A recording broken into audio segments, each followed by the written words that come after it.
말씀의 제목은 온전한 깨달음을 위한 길입니다. 참된 신앙이라고 하는 것은 일방적인 것이 아닙니다. 참된 신앙은 상호적이고 또한 쌍방적인 것입니다. 우리가 하나님 앞에 우리의 마음을 아뢰고 또 기도하죠.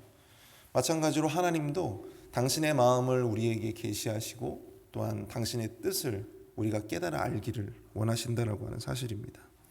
그래서 하나님께서는 우리에게 성경을 주셨습니다. 또한 우리의 삶 속에서 역사하시는 또한 섭리하시는 많은 일들을 우리로 하여금 경험케 하시는 것이죠. 우리가 성공할 수도 있고 또한 우리가 좋은 일을 경험할 수도 있고 또한 실패할 수도 있고 또 우리가 안 좋은 일들을 경험할 수도 있는 것입니다. 하나님께서는 그 가운데에서 우리로 하여금 무언가를 깨닫기를 원하신다라고 하는 사실을 우리는 기억해야 합니다. 그런 의미에서 본다면 여러분들 우리의 삶 가운데에는 의미 없는 삶이 없는 거예요. 우리가 경험하고 있는 모든 일들 가운데에는 의미 없는 경험이 없는 것입니다. 모든 것이 하나님으로부터 주어진 것이고 하나님은 그것을 통해서 우리에게 말씀하기를 원하신다라고 하는 사실입니다. 그렇게 생각해 본다면 우리는 하루하루를 대충대충 살아갈 수 없습니다. 우리에게 주어진 이 1분 1초를 아무 의미 없이 그렇게 대충대충 설렁설렁 건성건성 살아갈 수 없다는 것입니다. 오늘 본문을 중심으로 해서 이 새벽에 하나님께서 우리에게 말씀하시고자 하는 메시지가 무엇인지, 똑같은 말씀을 들어도 우리가 똑같은 본문을 읽어도 각자에게 역사하시고 각자에게 깨닫게 하시는 하나님의 음성은 다를 수 있습니다. 그렇기 때문에 그 음성이 무엇인지를 우리 함께 살펴보고 또한 영적인 교훈을 얻어보고자 합니다. 첫 번째로 오늘 본문을 통해서 깨닫는 한 가지는 하나님의 뜻을 깨닫게 하시는 이는 오직 하나님 한 분뿐이다 라고 하는 사실입니다. 오늘 본문 15절은 이렇게 시작을 하고 있습니다. 나 다니엘이 환상을 보고 그 뜻을 알고자 할 때 사람 모양 같은 것이 내 앞에 섰고. 우리가 어제 살펴보았듯이 다니엘은 벨사살 왕 3년에 순양과 숫염소에 대한 환상을 보게 됩니다.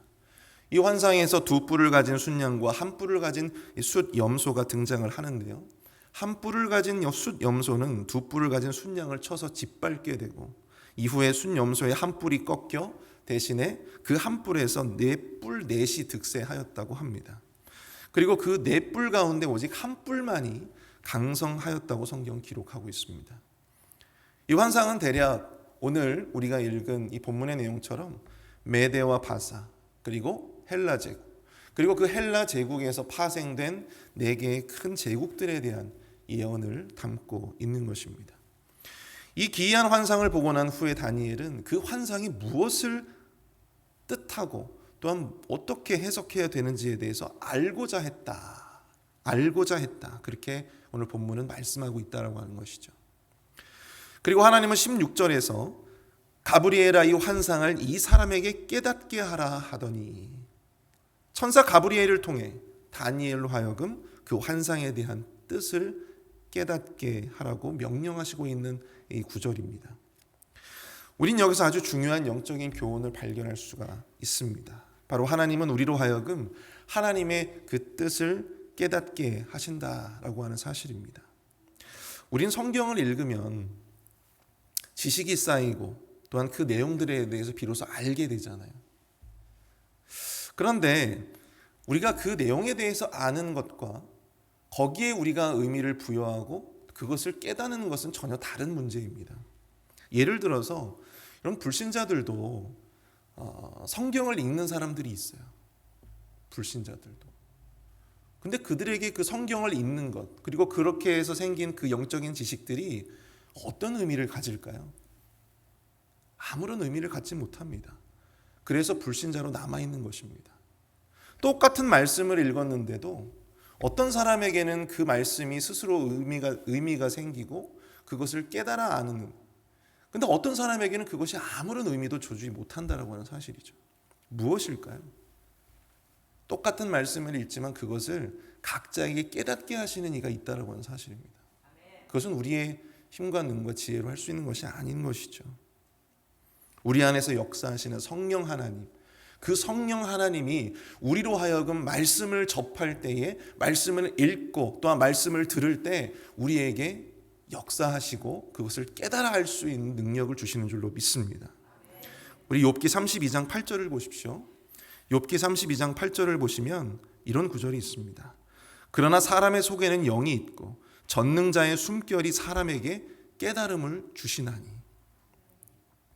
성령은 믿는 자로 하여금 하나님의 말씀을 깨닫게 도와주십니다. 우리가 이것을 성령의 조명이라고 합니다. 성령의 조명. 밝히 알 수 있도록 돕는다라고 하는 의미를 가지고 있는 것이죠. 또한 사도행전 16장 14절을 보시면 두아디라시아에 있는 자색옥감 장사로서 하나님을 섬기는 루디아라 하는 한 여자가 말을 듣고 있을 때 주께서 그 마음을 열어 바울의 말을 따르게 하신지라. 사도 바울이 전한 수많은 복음의 메시지가 있었을 것입니다. 그런데 그 메시지가 어떤 사람에게는 귀한 은혜의 메시지로 들렸는데 어떤 사람들에게는 아무 의미 없는 메시지로 들렸다라고 하는 사실이죠.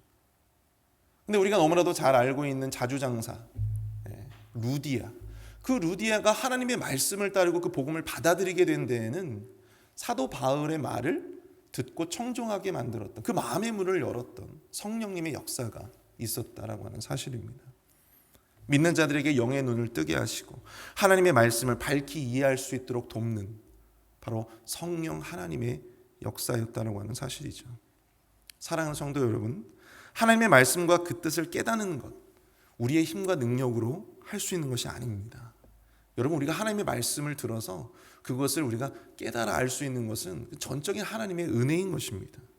그건 전적인 하나님의 역사인 거예요.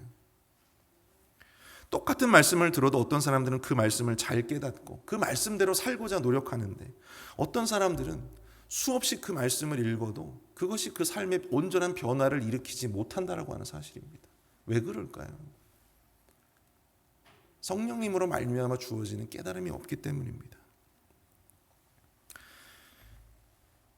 아무쪼록 우리의 삶 가운데 주어지는 하나님의 그 귀한 말씀의 은혜가 성령님을 통해서 우리 안에 역사하시는, 내주하시는 성령님의 역사를 통해서 하나하나 온전하게 깨달아 알아지고 또 그것이 우리의 삶을 변화시키는 놀라운 은혜가 저와 여러분들에게 삶 가운데 있게 되기를 축복합니다. 그 변화를 온전히 경험하시는 저와 여러분 될 수 있기를 축복합니다. 두 번째로, 하나님은 우리에게 끝날을 정하셨음을 우리가 깨닫기를 원하신다라고 하는 것이죠. 끝날을 정하셨다. 오늘 본문 17절 말미에 보시면 이런 구절이 있습니다. 인자야 깨달아 알라, 이 환상은 정한 때 끝에 관한 것이니라. 정한 때 끝에 관한 것이다. 하나님의 천사 가브리엘은 다니엘에게 이 환상이 하나님의 정하신 그때, 즉 이 종말의 때에 관한 것이라고 이야기를 하고 있습니다. 그리고 19절 말미에서도 이 환상은 정한 때 끝에 관한 것입니다. 이렇게 두 번 반복을 하고 있음을 보게 되죠. 여기서 이 정한 때 끝이라고 하는 말은 하나님이 정하신 때를 의미합니다. 즉 우리가 좁게 생각해 본다면 이 순양과 또한 숫염소의 이 환상에서 주어졌던 여러 제국들의 끝을 의미할 수도 있을 것이고, 훨씬 더 넓은 의미에서 생각해 본다면 인류의 역사의 끝, 그 종말의 때를 의미한다고 생각해 볼 수 있는 것이죠. 하나님께서는 그 종말의 때를, 그리고 그 제국의 때를, 그리고 그 개인의 끝의 때를 하나님께서는 우리가 깨달아 알기를 원하신다라고 하는 사실입니다. 사랑하는 성도 여러분, 세상에 영원한 것은 없어요. 우리의 젊음도 영원하지 않습니다.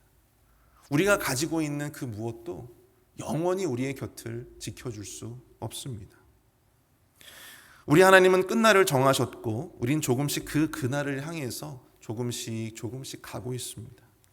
세상 만사 하나님이 정하신 끝이라고 하는 것이 존재하듯이 우리의 삶도 개인적으로 각각 나름대로 남아있는 분량이 다르고 또한 그 끝이 분명히 정해져 있습니다.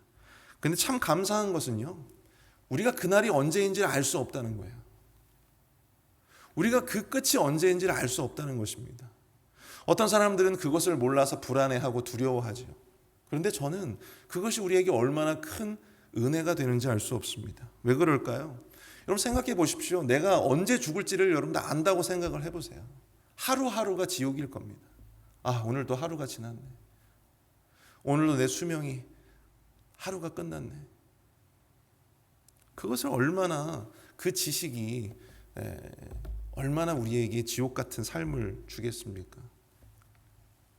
이렇게 세상의 끝날, 인생의 끝날을 미리 알지 못하는 것, 이것은 우리에게 너무나 큰 축복이고 은혜인 거예요. 그런데 그렇다 보니까 생각지 못한, 예상치 못할 문제가 생겨버렸습니다. 무엇이냐면 우리 안에 이 영적인 부조와 착각이 생긴 거예요. 마치 우리의 삶이 영원할 것만 같은 그런 착각이 생겼다는 거예요. 우리가 가지고 있는 그 모든 것들이 우리와 함께 영원히 갈 수 있을 거라고 하는 착각이 생긴 것입니다. 근데 젊은 사람들일수록 그런 착각에 더 쉽게 빠지는 것 같습니다. 자신들이 가지고 있는 이 젊음, 이 시간이 영원히 자기 것인 양 그렇게 삶을 즐기고 또한 삶을 의미 없이 소비하는 그런 모습들이 많은 젊은이들, 이 시대의 젊은이들 가운데 생겨나고 있는 것입니다. 천국을 소망하지 않고 하나님 나라를 소망하면서 그렇게 소망하지 못하고 살아가고 있는, 세상에서의 성공과 안위에만 열을 올리며 살아가고 있는 그 모습들이 우리 안에 많이 보여진다고 하는 사실이죠. 저는 22살 때부터 사역을 시작했습니다. 22살 때부터. 지금까지 약 한 20년간 사역을 하고 있어요. 그런데 그 기간 동안 참 많은 장례식을 경험을 해봤습니다. 제가 집례도 많이 했고 또한 제가 담임 목사님을 보좌 하면서 그렇게 또한 장례를 도운 경험들도 많이 있어요. 그런 장례를 많이 경험하다 보니까 삶에 대한 많은 생각들을 해봅니다. 인생이란 무엇인가? 사는 동안 온갖 세상의 모든 영광을 누리면서 살았던 사람들도 결국 장례식장에 들어가면 싸늘한 주검이 돼서 영안실에 다 이렇게 누워 있습니다. 근데 그 모습을 보면 왠지 모르게 참 세상이라고 하는 것이, 인생이라고 하는 것이 참 더덥고 허무하다라고 하는 것을 느끼게 돼요. 그러니까 저는 젊은 분들에게, 제가 아는 젊은 분들에게 많이 장례식에 가보라고 이야기를 합니다. 장례식을 많이 가보면 깨닫는 영적인 지혜가 있어요. 영적인 통찰이 있어요. 개인의 죽음을 많이 목도하면 할수록 깨닫게 되는 영적인 통찰, 영적인 지혜. 그것이 무엇일까요? 우리 모두에게는 끝이 있다라고 하는 사실입니다. 우리의 시간이 영원하지 않다는 거예요. 하나님은 세상의 끝날을 이미 정하셨습니다. 하나님은 개인의 끝날을 이미 정하셨어요. 그 끝날이 내일이 될 수도 있고 그 끝날이 오늘이 될 수도 있는 거예요. 그럼에도 불구하고 우리는 여전히 주식이 떨어졌네, 올랐네, 떨어졌네, 자녀가 명문대에 진학을 했네, 못했네, 이런 거에 우리가 연연해하면서 살아가고 있는 모습을 보노라면 여러분, 그것이 과연 얼마나 어리석고 의미 없는 일인가 깨닫게 됩니다. 사랑하는 성도 여러분, 우리 개인에게 그리고 우리가 사는 세상에 끝이 있음을 꼭 기억하실 수 있기를 바랍니다. 그리고 그것을, 그 끝이 있음을 여러분들 감사하십시오. 그 끝이 있음을 감사하십시오.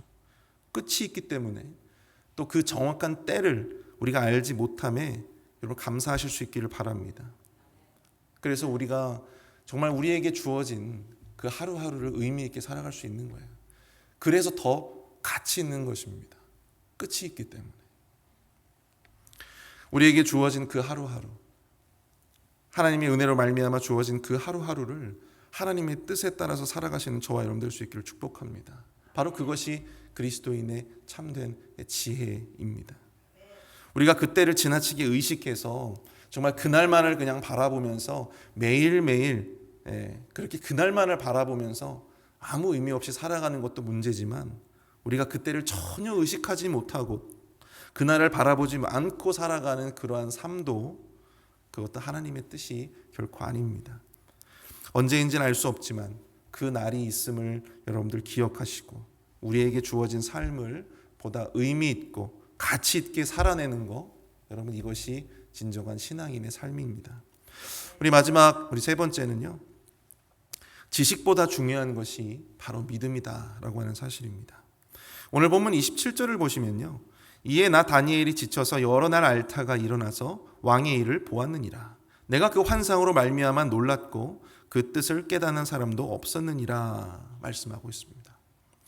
여기서 조금 이상한 구절이 있는데요. 그 뜻을 깨닫는 사람도 없었느니라. 그 뜻을 깨닫는 사람도 없었느니라. 이 구절을 ESV 버전으로 보면 and did not understand it이라고 이야기하고 있어요. 근데 이 구절의 주어가요, 바로 누구냐면 다니엘입니다. 따라서 이것을 다시 해석을 해보면 다니엘이 이 가브리엘 천사를 통해서 환상에 대한 해석을 들었음에도 불구하고 그것을 완전하게 이해하지 못했다라고 하는 것을 의미하는 것입니다. 이는 다니엘이 가브리엘을 통해서 환상에 대한 해석을 들었지만 그럼에도 불구하고 그것이 그 시기가 그 종말의 때가 정확하게 언제인지, 그리고 그것이 어떤 역사적인 인물에 대한 이야기인지 정확하게 100% 이해하지 못했다라고 하는 것을 담고 있는 것이죠. 다니엘이 고백은 매우 솔직하면서도 중요한 영적인 의미를 우리에게 전해줍니다. 그것은 우리가 100% 완벽하게 하나님의 말씀을 다 이해할 수는 없다라고 하는 사실입니다. 그것은 불가능합니다. 여러분들 이 가운데 혹시 삼위일체 교리나 아니면 동정녀 탄생의 교리가 여러분 진정으로 100% 논리적으로 이성적으로 이해가 되시는 분이 있으신가요? 동정녀 탄생 교리가 무엇인지는 알고 계시죠? 처녀가, 남자를 알지 못하는 처녀가 아이를 낳을 수 있을까요? 있다고요? 예. 어떻게 처녀가 아이를 낳을 수가 있습니까? 여러분 이게 이성적으로 논리적으로 여러분들 이해가 되신다면 문제가 있는 겁니다. 이해가 되세요? 100% 우리가 이해할 수 없는 일이에요. 여러분 삼위일체 교리가 여러분들 이게 이해가 100% 논리적으로 이성적으로 이해가 되십니까? 그렇지 않죠. 여러분 성경에 보시면 수많은 기적들이 등장하잖아요. 그 수많은 기적들, 우리 인간의 이성이나 혹은 인간이 가지고 있는 그 경험들로 100% 이해가 되는 그런 기적들이 있습니까? 없죠. 그런데 20세기 독일에서는요, 그런 사람들이 생겨났어요. 성경에서 이런 그 초자연적인 그런 그 기사들 때문에 아주 그 냉철하고도 이성적인 독일 사람들이 교회 다니기를 꺼려하는 거예요. 왜냐면 다 허무맹랑한 이야기 같거든. 그러니까 그것들을 그냥 싹 빼고 그런 어떤 초자연적인 기적이나 이적이나 이런 것들은 그냥 싹 빼고 어떻게 죽은 사람들이 살아납니까? 어떻게 죽었다가 부활할 수 있습니까? 그런 것들만 싹 빼고 우리가 그냥 도덕적인 교훈, 그냥 모범적인 교훈들만 가지고 우리가 교회에서 설교를 하고 또한 연구를 하자라고 하는 그런 운동들이 있었어요. 실제로. 여러분들 그거 어떻게 생각하십니까? 우리가 100% 이성적으로 논리적으로 이해할 수 있어야만 그것이 하나님의 말씀일까요? 우리가 100% 논리적으로 이성적으로 우리가 100% 온전히 받아들일 수 있어야만 그것이 성경입니까? 아니죠. 우리가 100% 이해할 수 없는 그 하나님께서 우리에게 주신 그 많은 성경의 말씀들 가운데 이성적으로 논리적으로 이해할 수 없는 것들이 참 많이 있지만 그럼에도 불구하고 우리가 중요한 것은 그것을 우리가 믿음으로 받아들일 수 있는 우리의 마음의 자세가 아닐까 생각을 해봅니다. 우리는 하나님의 피조물입니다. 그래서 우리는 하나님을 100% 이해할 수 없습니다. 하나님을 앞질러 가늠할 수도 없습니다. 그럼에도 불구하고 우리를 사랑하시는 하나님은요, 우리에게 당신이 가지고 있는 구원의 계획에 대한 또 그 방법에 대한 지식들을 우리에게 이 성경을 통해서 이 말씀을 통해서 우리에게 일부 주신 것입니다. 그것이 바로 특별계시인 성경이죠. 근데 이 안에도 수많은 난제들이 있어요. 이게 도대체 어떻게 이성적으로 설명되어질 수 있지? 이게 어떻게 합리적으로 설명되어질 수 있을까? 납득하기 어려운 내용들입니다. 그런데 그럼에도 불구하고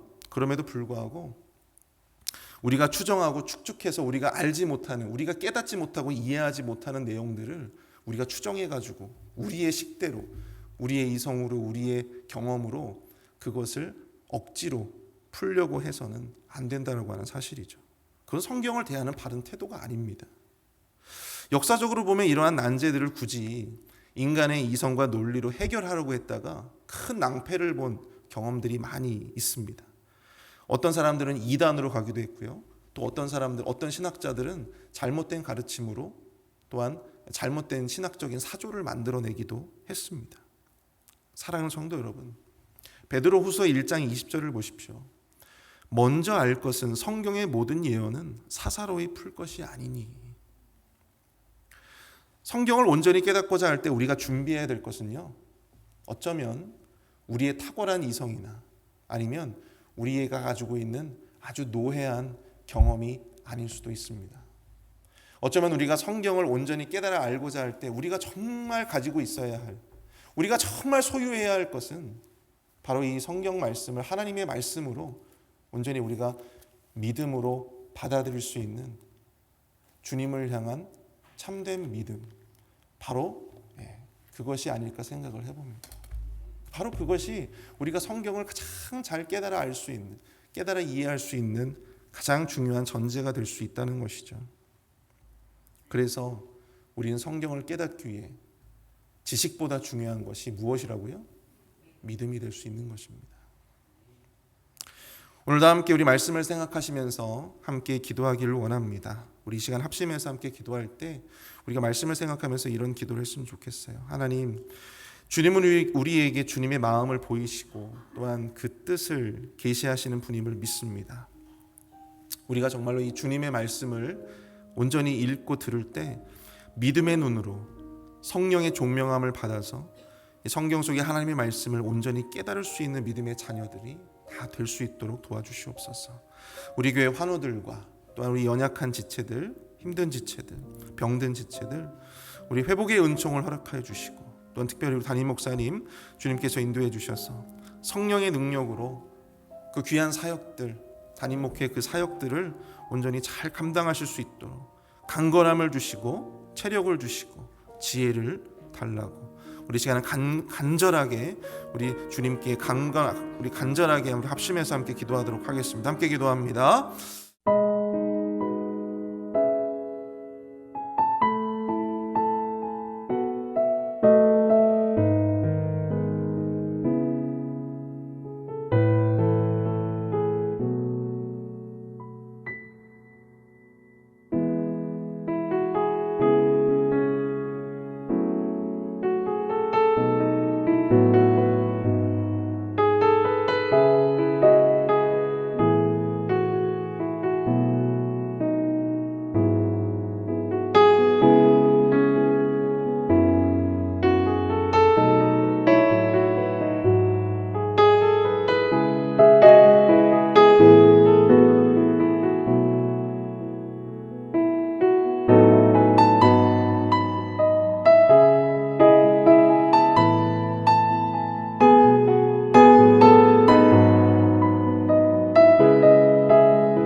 감사합니다.